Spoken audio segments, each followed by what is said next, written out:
Raid 2 movie review. Ajay Devgan delivers a taxing statement. Same hero, new villain. Bigger scale is a formula that often works for a new Bond enterprise or a fresh leap that our tiger takes. This week, director Raj Kumar Gupta applies the rules of larger-than-life heroes to the new chapter of the unsung income tax officer that he created 7 years ago. As the honest public servant in slippers took on the might of a feudal lord in the skin of a member of parliament, the first film impressed with its compelling premise, watertight screenwriting, and strong performances.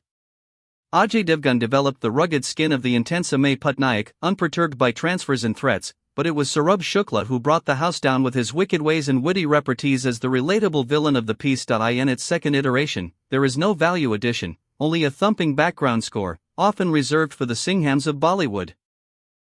The tone is set by Govind Namdev taunting revenue officers for lacking courage and Devgan turning up in dark shades in a night sequence, operating within the conventions of the populist idiom. Raid has become formulaic, perhaps a tool to weaponize the transgressions of the previous dispensations to serve the present. If the first installment was set in the Indira era, the sequel unfolds during the VP Singh regime.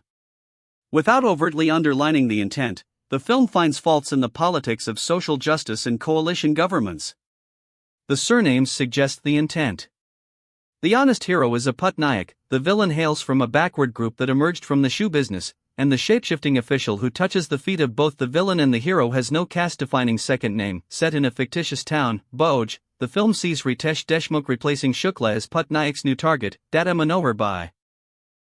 The backstory develops Manohar as the champion of the politics of social justice, where public support is more important than money power.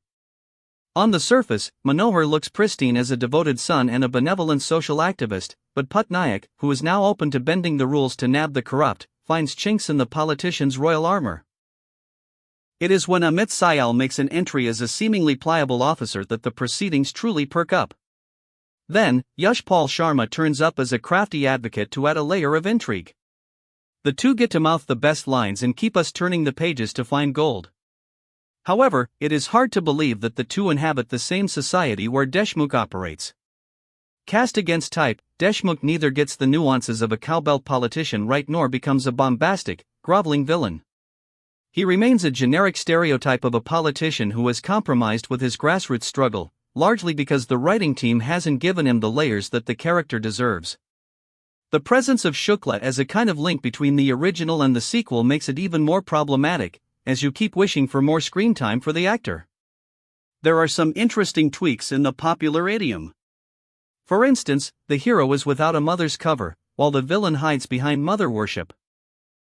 However, the agency of the female characters is largely cosmetic. The mother has no clue of her son's predilections, while Patnaik's wife is there only to serve the honesty of her husband. More importantly, the film oversimplifies the public's role.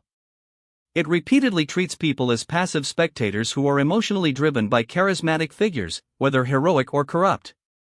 Like in real life, white-collar crime is not enough to frame the offender on screen.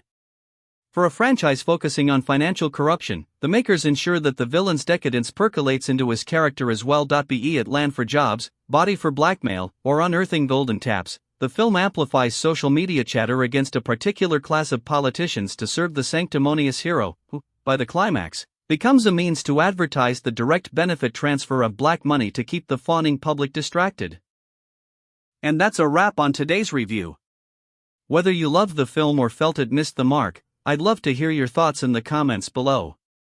If you enjoyed this video, don't forget to hit that like button, subscribe for more deep dives into cinema, and ring the bell so you never miss a review.